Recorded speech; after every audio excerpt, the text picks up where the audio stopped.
Bienvenue à bord. Merci, mademoiselle. Quel nom, monsieur? Roberts, je suis journaliste. Oh, c'est bizarre, votre nom ne figure pas sur la liste. Je me suis décidé très tard. Alors faites bon voyage, monsieur Roberts. Oui, merci beaucoup. À quelle heure nous poserons-nous à Phoenix? Nous arriverons à 11h30. À 11h30, merci, mademoiselle.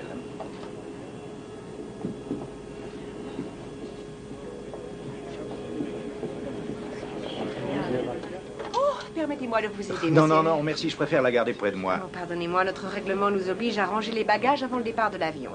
Mais ne soyez pas inquiets, je la mettrai à l'abri. Vous en êtes sûr?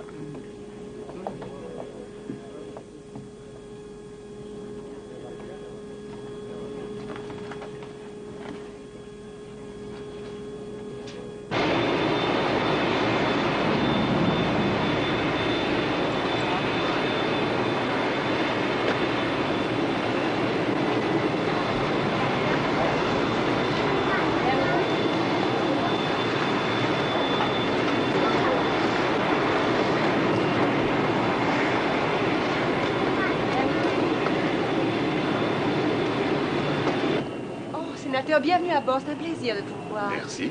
Nous espérons que vous ferez un voyage sans histoire. Mais avec vous à bord, le voyage sera forcément un plaisir. Cependant, je tiens à vous signaler que le sénateur n'est pas en vacances. Oui, c'est malheureusement exact. Il ne me laisse pas un instant pour respirer. Entre, comment allez-vous? Je suis ravi de vous revoir. Je suis autant que vous. Sénateur, des tas de gens espèrent que vous allez très bientôt vouloir nous apprendre d'authentiques grandes nouvelles. Mais oui, je vais essayer. C'est-à-dire autre chose que des déclarations rapides à la presse locale qui vous accueille. Mais vous savez bien, pourtant que la seule et unique raison pour laquelle je fais ce long voyage, c'est pour expliquer au pays que je me sens trop jeune pour être président. Oh, oui.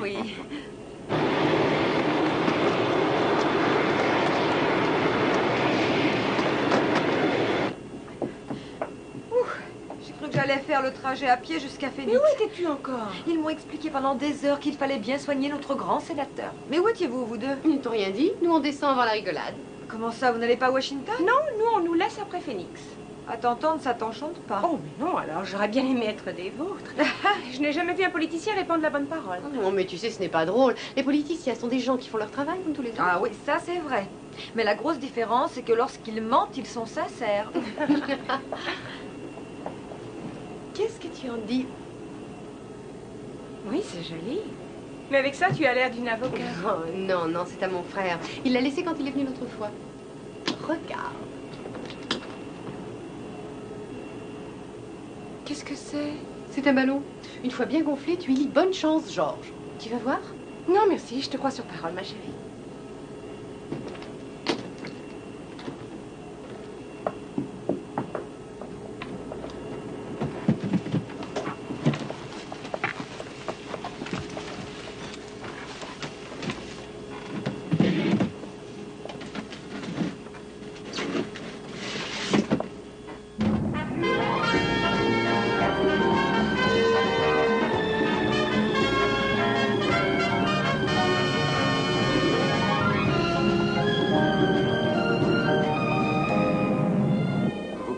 Traiter de misogyne si vous voulez, sénateur. Pourtant, je suis certain qu'il y a la moitié des femmes de notre grande nation qui votent encore pour un homme à cause de la couleur de ses yeux.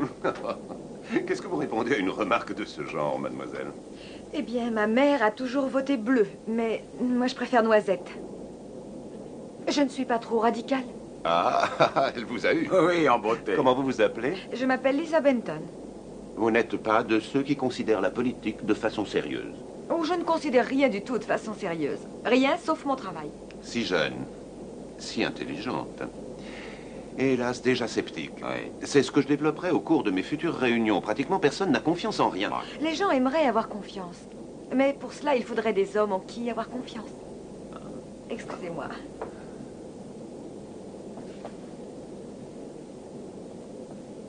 Oh! Oh, ça ne va pas, monsieur Robert? Ah, si, merci, ça va bien, oui, merci. Mais n'ayez pas honte. De très nombreuses personnes sont nerveuses en avion. Et moi, nerveux en avion? Alors, je tiens à vous dire que si on s'écrasait quelque part, personne ne pourrait être plus heureux que moi. Et voulez-vous que je vous serve quelque chose? Non, je me sens très bien, merci. Entendu. Mais pourtant, essayez de vous détendre. Merci.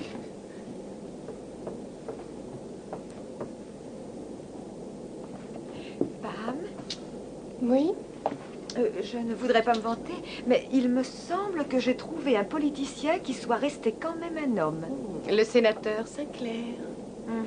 Et un homme resté même très séduisant. Ah oui? Je l'ai à peine regardé.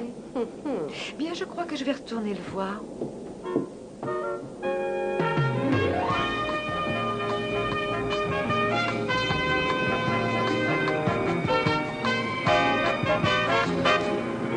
Mais n'hésitez pas à me dire si vous trouvez que je vous accapare. Et si vous m'accaparez? Voyons, sénateur, vous ne m'accaparez pas du tout. Non, voyons, assez de sénateurs, ça suffit juste Jim. Ce n'est pas tellement compliqué, n'est-ce pas? Jim, tout le monde dans le pays m'appelle Jim. Tout le monde, sauf ma mère, en réalité. Elle, c'est le titre qui lui plaît. Sénateur. Excusez-moi, sénateur, voulez-vous signer ceci?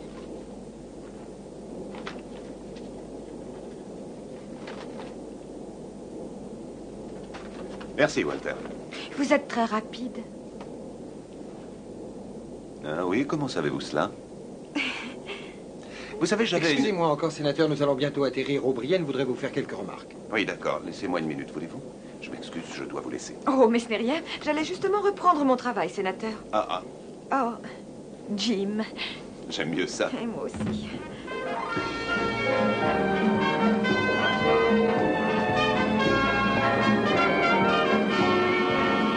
Vous avez de la chance, vous pourrez lézarder au soleil. Ne t'inquiète pas pour nous deux.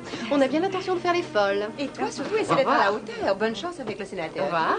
Oh, tu sais, ce qui m'intéresse chez lui, c'est le candidat. Oh oui, mais le candidat... Je peux avoir ma mallette? Oh oui, bien sûr, monsieur. Eh oui, c'était bien vous que j'avais vu. Mais qu'est-ce que Dickie Dedline, l'ars des rubriques criminelles, vient faire chez les politiciens? Ce n'est qu'un hasard si je suis là. Attendez, je vais la prendre. Pourquoi vous n'êtes pas venu dire bonjour? Je n'avais pas le temps. Écoutez, moi, je vous téléphonerai à mon prochain voyage et nous en discuterons. D'accord, merci. C'est moi, merci. Au revoir, mesdemoiselles. Au revoir. Bonne chance. Merci, Ed. Walter, que se passe-t-il pour les bagages? Oh, rassurez-vous, ils sont à Chicago. Vous connaissez votre discours, monsieur? Oh oui, merci. Au revoir. Au revoir. Où est-ce que nous sommes déjà? Phoenix. Avant tout, je voudrais dire quelle immense joie me procure ce nouveau voyage dans cette magnifique ville de Phoenix que j'admire tellement. Est-ce que tu comptes rester là à attendre la fin de la conférence? Non, laissons ça à Lisa. Elle s'intéresse de près au-dessous de la politique, tout à coup. Et vice-versa. Hé, écoute un peu ici. Qu'est-ce qu'il y a? Mais Monsieur Roberts a pris l'avion à la toute dernière seconde. Il est journaliste, à ce qu'il m'a dit. Pourquoi alors ne couvre-t-il pas la conférence? Oh, peut-être parce qu'il s'occupe de la rubrique sportive. Ah oui, excuse-moi, j'aurais dû y penser. Oh, j'en ai vraiment assez de toujours avoir des valises à traîner. Oh, moi aussi. Et cette mallette vient tout compliquer. J'espère que Georges me remerciera d'avoir eu le geste de la porter. Elle était plus légère tout à l'heure dans l'appareil. Non! Je te parie que c'est celle qui appartient à Monsieur Roberts et que lui a celle qui appartient à Georges. Mais alors il faut le rattraper avant qu'il s'en aille. Bon, il ne reste plus qu'à courir après lui. Tu peux me garder ça s'il te plaît? Oui, bien sûr. Tiens, je vais me dépêcher.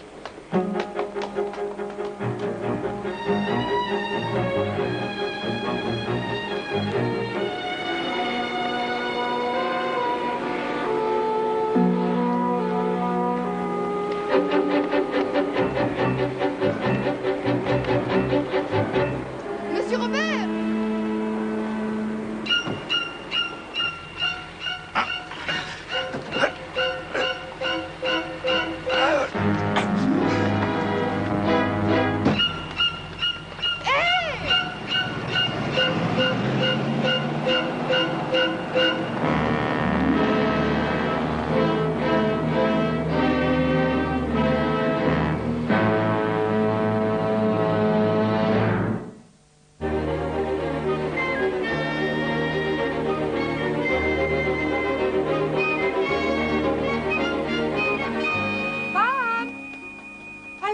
Qu'est-ce qui s'est passé? Tu as pu le rattraper? Non, mais j'ai vu deux hommes le faire monter très brutalement dans un taxi qui a démarré. Peut-être que le chauffeur a besoin de travailler. Hé, Pam, Marcy, quelle surprise, quelle surprise. Apprenez que je dois faire escale, moi aussi, à Phoenix. Alors écoutez-moi les filles, cette fois-ci, ce que je vous propose à toutes les deux, c'est de vous payer un verre. Oh, c'est curieux, tout à coup je sens comme une boule à Oui, l'estomac. bien sûr, c'est là que ça commence. Ensuite, vous aurez la gorge qui va se serrer, la circulation du sang qui va s'accélérer, parce que vous devez l'admettre, vous êtes toutes les deux folles de moi. Votre cœur s'égare. Mais non, ce qui s'égare, c'est l'attache et caisse de son frère, mais pas notre cœur. Quoi? Elle a perdu la mallette appartenant à son frère et a pris à la place celle d'un nommé Robert. Oh oui, seulement avant que je le rattrape, j'ai vu deux hommes l'embarquer dans un taxi qui passait. Ah oui? Oui, il était de la compagnie Phoenix. Ah non, ça n'existe pas. Comment? Mais je l'ai vu. Je peux vous dire, ma petite, que j'ai pris assez souvent des taxis dans cette ville et je suis absolument sûr qu'il n'y a pas de société qui s'appelle comme vous dites. Bon, d'accord, c'est possible. Mais j'ai vu 2 hommes qui l'ont violemment balancé à l'arrière de la compagnie Phoenix. Je n'y peux rien, moi. Mais il n'a peut-être pas été balancé, c'était peut-être une gentille petite poussette. Oui, et possible aussi qu'il y ait quelque chose d'important là-dedans. Qui sait, les plans d'amicile ou des dossiers diplomatiques, des papiers secrets. Ma petite femme, je crois que vous regardez trop souvent la télévision. Bon, d'accord, je sais, ça a l'air ridicule. Très bien, d'accord. Donc cette mallette serait la clé d'un énorme complot, c'est bien ça. Eh bien, nous allons l'ouvrir, c'est simple. Oh non, attendez. Non, on n'a peut-être pas le droit. James Bond est là, laissez-le faire, vous allez voir. Alors, qu'est-ce qu'il y a là-dedans?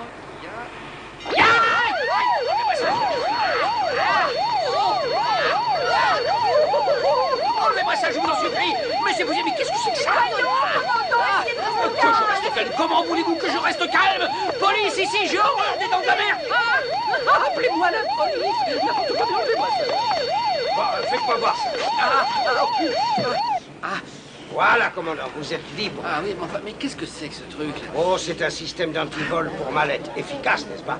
On en voit de plus en plus actuellement. Chez les diplomates, les PDG en portent quand ils convoient des papiers importants. Cela dit, un pauvre fou a toujours le droit de le brancher. Sans vous offenser, commandant. Non, ça n'est pas grave. Alors, qu'est-ce que je disais? Roberts a quelque chose d'important là-dedans et c'est ce que ces hommes devaient vouloir. Je n'ai rien entendu, je suis un tombeau, je ne dis rien. Bon, étant donné que elle a été ouverte, on peut jeter un coup d'œil rapide. Et moi, je crois que je le jette autre part. Oui, c'est ça, merci beaucoup. Alors, attention, alors, voyons voir, qu'est-ce qu'il y a? Voilà, tiens, 2 chemises, dont une propre, 2 paires de chaussettes, et encore 2 crayons, 3 stylos et une machine à calculer. Tu avais raison, Pam. L'avenir du monde se trouve caché dans cette petite mallette. Merci beaucoup. Sinclair. Il faut que je parte. Bien.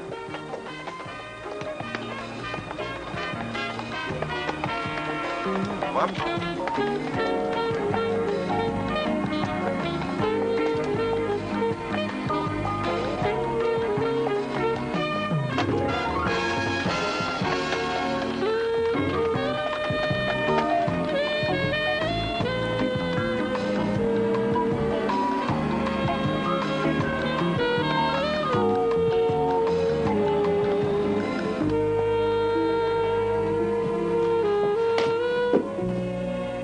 Mademoiselle Benton.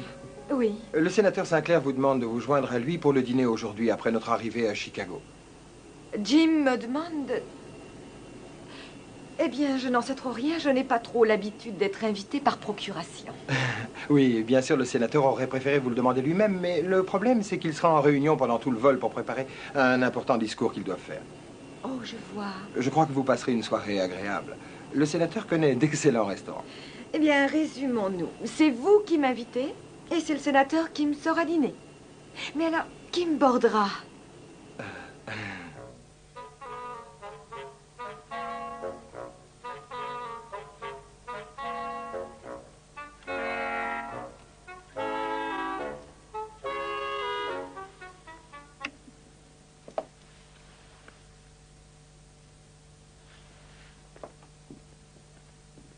Alors, bientôt prête? Je suis habillée. Ce qu'il me reste à faire maintenant, c'est à me donner de l'appétit. Oh, ne te turlupine pas encore pour Robert, t'es folle. Pomme, je croyais qu'on trouvait ça ridicule. Oh, ridicule? Alors un homme est dans un avion alors qu'il ne doit pas y être, toi tu trouves ça ridicule? Un type se fait embarquer dans un taxi et on apprend qu'il n'y a pas de compagnie de taxi, c'est encore ridicule. Une mallette qui t'attrape la main, qui explose, projette des piquants, c'est ridicule. Tu ne te rappelles pas ce qui est arrivé à Gary Grant dans Cap au sud-ouest? C'est là-dedans où il a une jambe cassée et il passe tout le film dans un petit fauteuil à regarder la fille d'en face danser en petite tenue.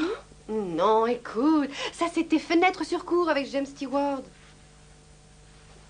Pam, c'est ça le problème. Le commandant Marsh avait raison, tu vas trop au cinéma, ma vieille. Alors tu ne me crois pas non plus? Je t'en prie, Pam. Viens, on va dîner, puis on en reparlera.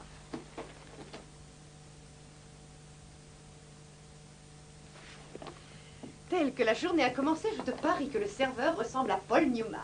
Pourquoi? Pourquoi pas?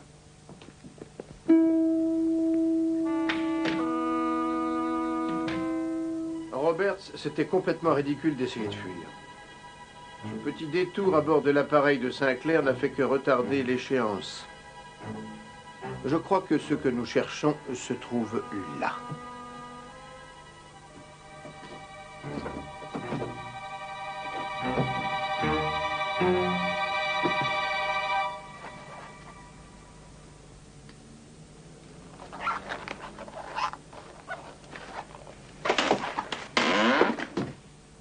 Un bel nom. Il y a quelque chose d'écrit dessus. On-ans. Me soufflez, je peux pas lire.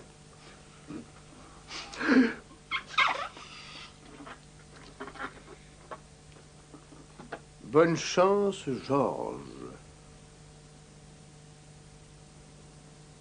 Bon, très bien. Qui est Georges?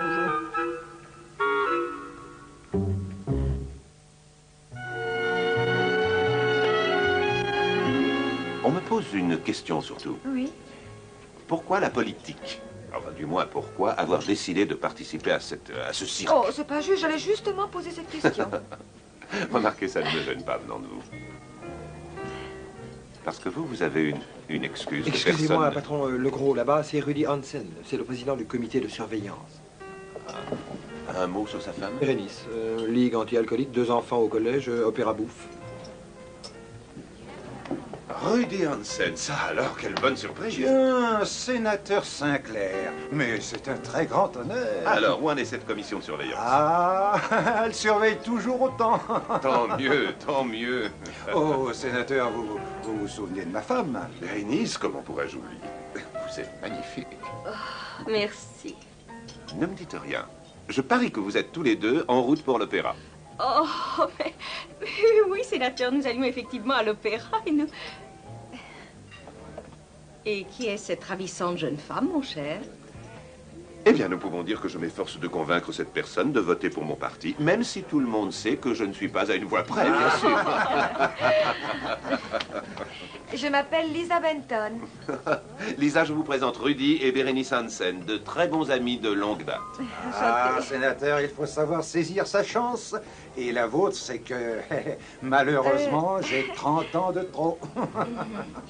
Ma chance, c'est que vous soyez mariés, sinon Lisa ne me verrait même pas. Oh, je t'en préviens, chérie, nous n'allons pas empêcher le sénateur de dîner, il est tard. Oui, oui, bien sûr. Au revoir, Sinclair, à bientôt. Bonsoir. Oh, bonne soirée et à bientôt, j'espère. À bientôt, sénateur. Mademoiselle. Dépêche-toi, Rudy.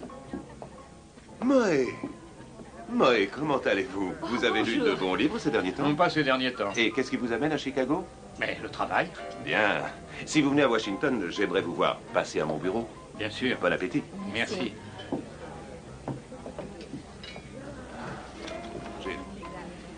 Je suis désolé pour ce cinéma. Oh, mais je comprends très bien. On peut peut-être trouver un endroit plus tranquille. Bien sûr. Où on serait que tous les trois.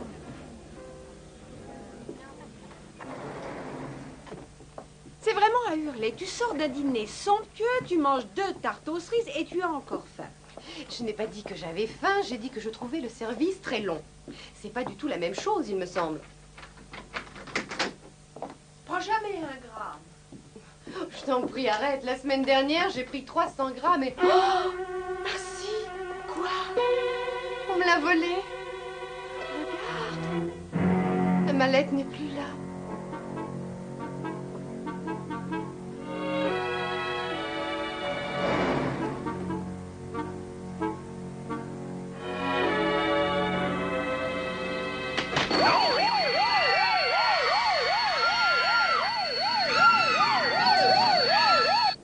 Nous allions marcher un peu pour digérer cet excellent soufflé.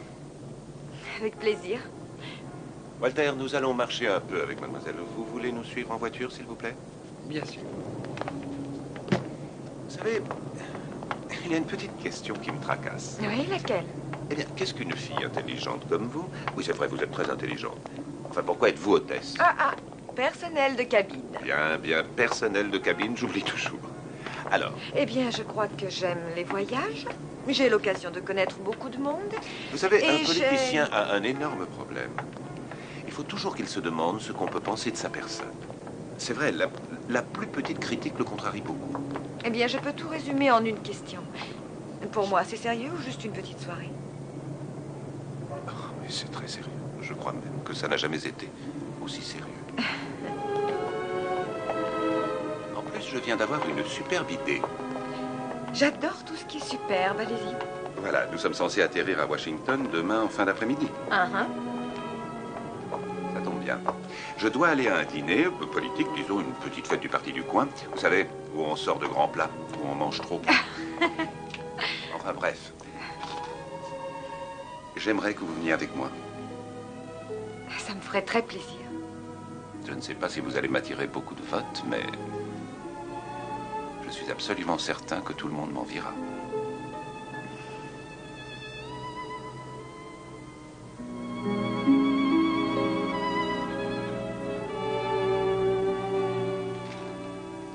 Qu'est-ce qu'on va faire?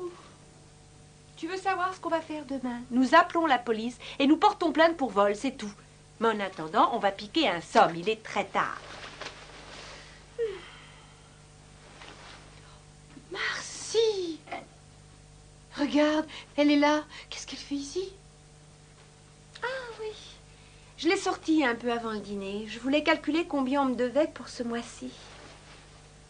En tout cas, tout n'aura pas disparu. C'est peut-être très important.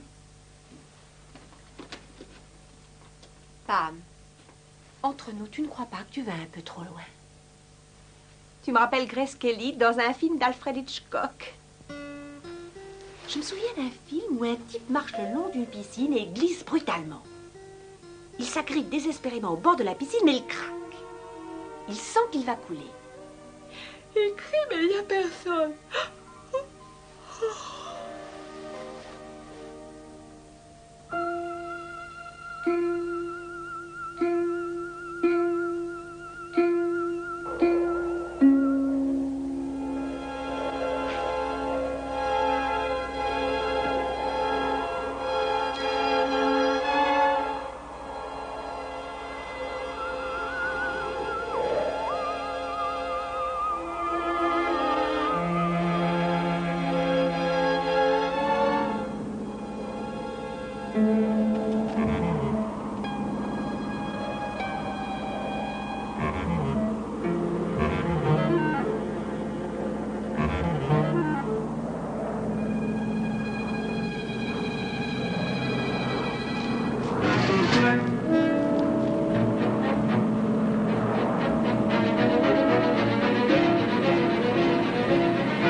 Où est-ce que je peux trouver le policier de l'hôtel, s'il vous plaît? Oh, c'est Monsieur Willard et il doit être par là, je crois. Merci. À votre service. Que ce soit bien clair entre nous, Monsieur Willard. Je vous prie d'entreprendre une action immédiate. Oui, bien entendu, Madame Van Dyck, bien entendu. Oui, excusez-moi. Oui. Il y a un homme au 6e qui fait de l'exhibitionnisme. Ne le perdez pas de vue.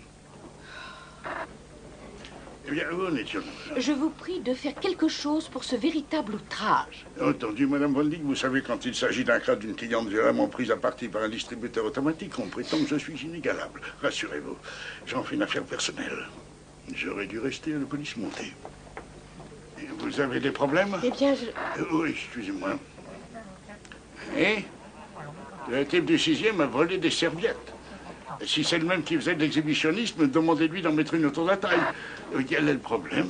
Je crois que je... Excusez-moi, mademoiselle, je suis fatigué, j'ai passé une dure soirée. J'ai un ascenseur qui ressemble à une passoire et tout un tas de vieilles dames qui me jurent qu'elles se sont fait mordre par une mallette. Alors... C'est vrai?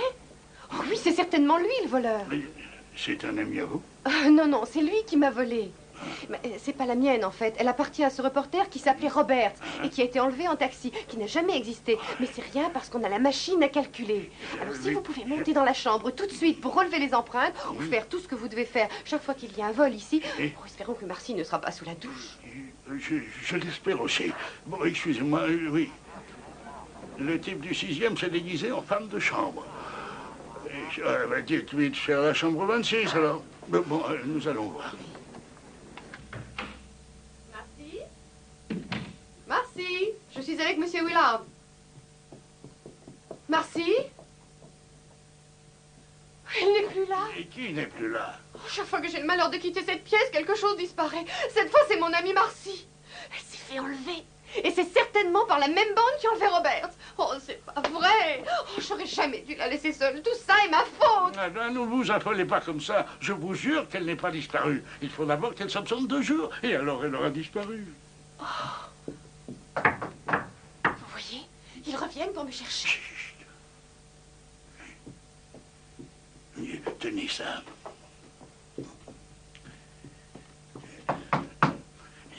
Ouvrez lentement.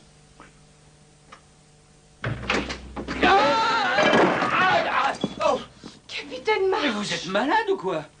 Capitaine, je vous présente le policier de Vous l'hôtel. connaissez ce type? Ah, l'hôtel renouvelle son personnel. Mais qu'est-ce que vous faites? J'ai failli avoir une crise cardiaque. Je vous en prie, Pam, je suis venu voir si vous vouliez un petit café. J'étais même prêt à vous le servir au lit. Mais comment pouvez-vous penser à manger? Voyons, Marcy a disparu. Mais elle n'a pas disparu. Il faut d'abord qu'elle s'absente 2 jours et là, elle aura disparu. C'est pour vous.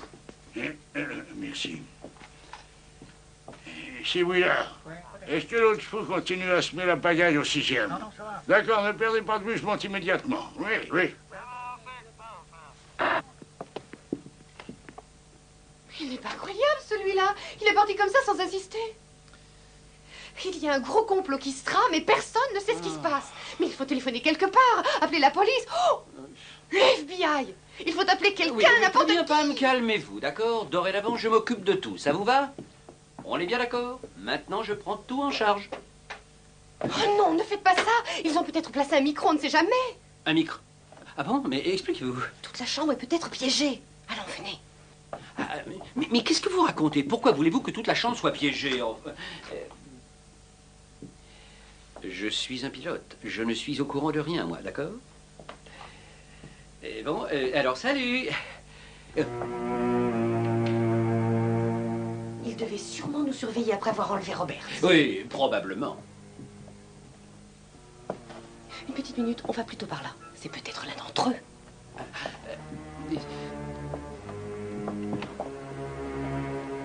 Oui, c'est peut-être un type déguisé. Et ça peut être bien une nonne. Vous vous rappelez ce qui est arrivé à Kim Novak dans Sueur froide? Non. Qu'est-ce qui lui arrive? Ça doit être terrible. Je vous le dirai tout à l'heure.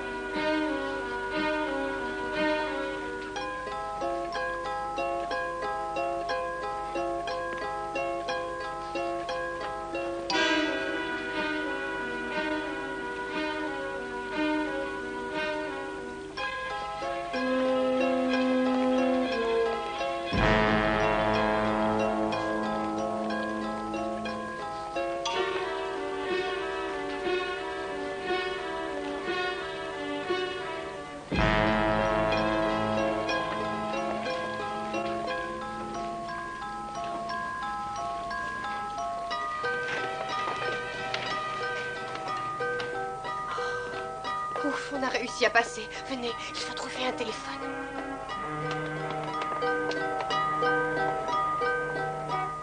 Oh non! Non, ce sont eux, c'est leur taxi.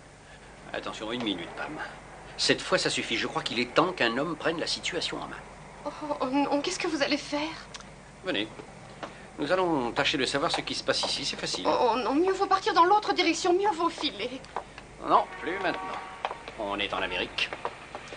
Ça suffit, bonhomme. On va régler cette histoire une bonne fois pour toutes, d'accord?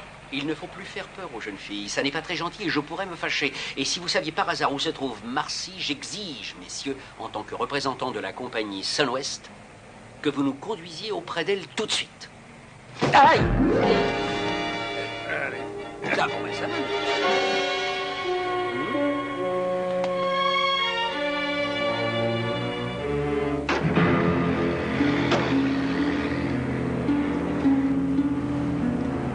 À mon avis, on aurait mieux fait de filer, non? Jamais je ne vous dirai quoi que ce soit. Il faudra me battre à mort. Remarquez, je peux me présenter, bien sûr. Robert March. Je suis pilote de la compagnie Sun-West. J'ai fait mes classes dans l'aéronaval. Mon numéro de matricule était 0976-99321. On dit qu'on n'oublie jamais son numéro matricule. Bon, d'accord. Eh bien, j'habite à Malibu, en Californie, 2529 Ocean Street. Mon numéro de téléphone est 999-2289. Ça vous intéresse peut-être pas, mais j'ai un gros chien et 2 petits chats.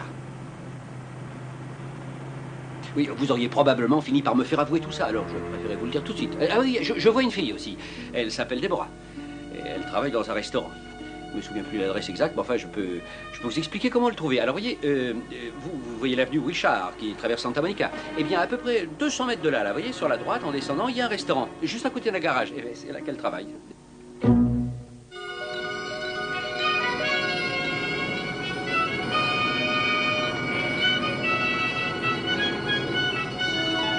Nous devrions atterrir à Washington dans une vingtaine de minutes. Nous espérons vous revoir prochainement sur cette ligne.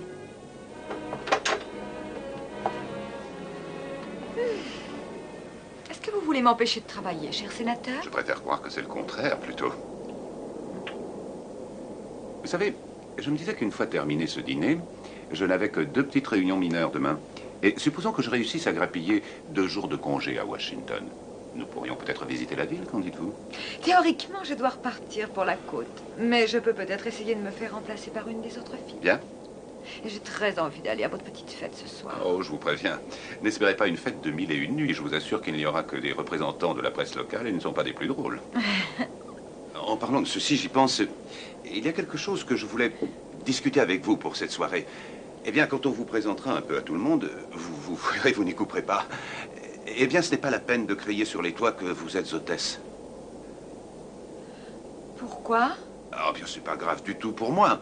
Mais je sais que vous êtes intelligente et fine, mais je connais pas mal de mes amis qui ont une mauvaise opinion de vous. Ils croient que les hôtesses sont des filles faciles, qu'elles s'amusent à séduire un de leurs passagers et qu'ensuite elles... Et qu'ensuite, elles font ce que j'aurais fait avec vous. Oh, je vous en prie, Lisa, un politicien est obligé d'être prudent aujourd'hui, du moins. Mettez-vous à ma place une seconde. Me faire embarquer par une hôtesse. Vous faire embarquer par une hôtesse? Mais c'est pas croyable. Non, 1 minute, je n'ai pas à m'excuser auprès de vous pour ce que je suis, même si en fait je suis personnel de cabine. Écoutez, En fait, je crois que nous ne sommes pas sur la même longueur d'onde. Moi, je crois que si, au contraire. Je crois que vous avez été très clair, cher sénateur. Vous désirez quelque chose? Oui, je prendrais bien un autre whisky avec de la glace, s'il vous plaît. Et vous pouvez peut-être répondre à une simple question avant. Est-ce que vous voterez pour le sénateur Sinclair pour la présidence des États-Unis? Eh bien, peut-être que oui. Mais seulement s'il présente certaines qualités. L'homme pour qui je voterai devrait être un homme de principe et d'une grande intégrité.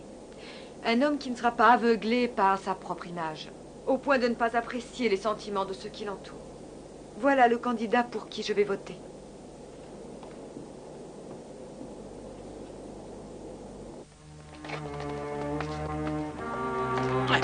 Attendez, où est-ce que vous nous conduisez? C'était par simple curiosité. Qu'est-ce qui est arrivé à Kim Novak dans Sueur froide? Elle a été assassinée. Assassinée?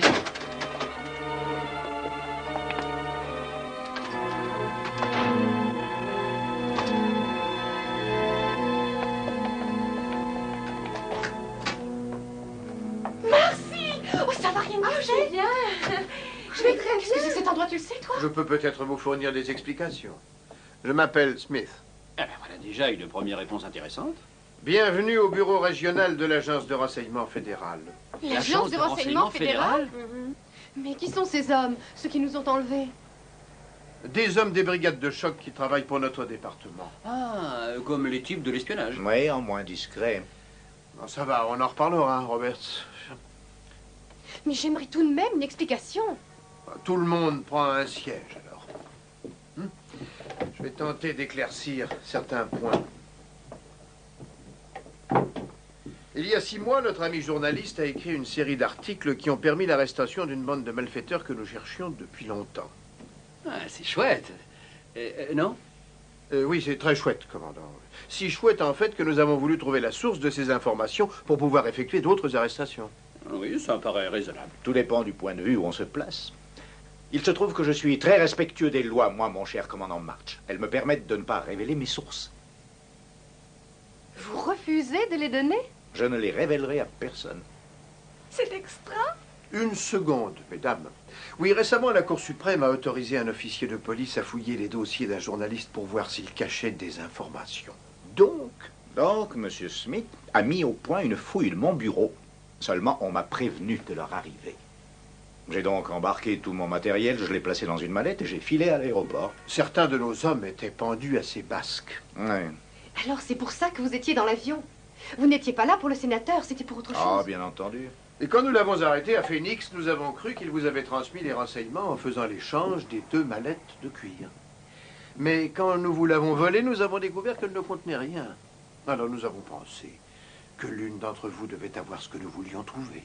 Donc vous enlevez par-ci. Oui, j'étais là, je m'habillais quand cette brute a commencé à farfouiller dans la serrure et puis il est entré. Il n'y avait rien sur moi à part ça.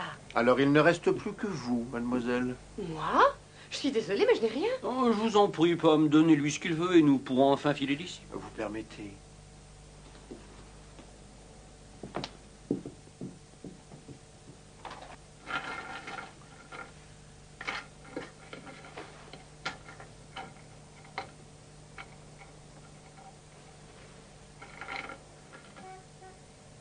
Oh, bien sûr, la machine à calculer. Quoi? Qu'est-ce qu'elle a? Attendez. Il vient à l'aéroport. Il passe près du chariot à bagages. C'est là qu'il se débarrasse de la mallette. Et il utilise sa machine à calculer. Pourquoi? C'est simple, pour noter le numéro de série de l'avion dans lequel la mallette était chargée. Et ça, c'est drôlement astucieux. C'est pour ça que j'occupe ce poste. Mais quel intérêt? Tout ce que nous avons à faire, c'est de presser sur la touche du total. Et je vous parie que le chiffre qui va apparaître sera le numéro de série de l'appareil. 88, 80. Ah, je suis désolé, ça n'est certainement pas le numéro de série d'un avion. Ça, c'est la somme de mon temps de vol. J'ai voulu calculer ce qu'on me devait hier, mais j'ai fait une erreur. Oh. Vous avez effacé le numéro? Je suis vraiment désolée. Oh, en fait, Monsieur Smith, tout ça est votre faute. Tout ce cire, tous ces enlèvements, mais c'est de la folie. Alors là, elle n'a pas tort. Vous, la ferme. Bon, et ben voilà, une affaire réglée. On peut peut-être partir maintenant? Non, personne ne bouge. Oh, doucement, Smithy.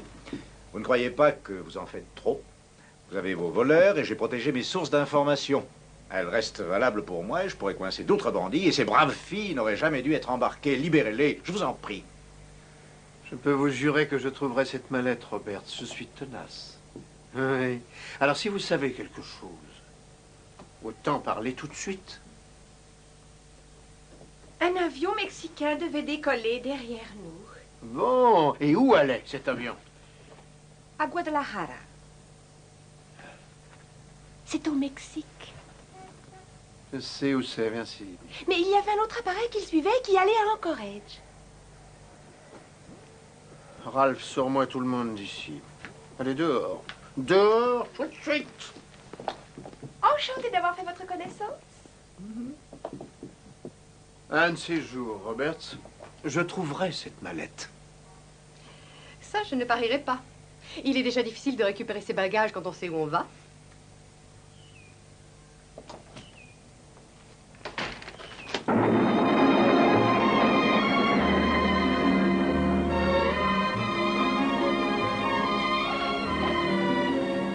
Alors, Smith cherche toujours la mallette de ce pauvre monsieur Roberts. Cela dit, tu as raison, Pam. J'arrive pas à y croire. Eh bien, c'est peut-être jamais arrivé.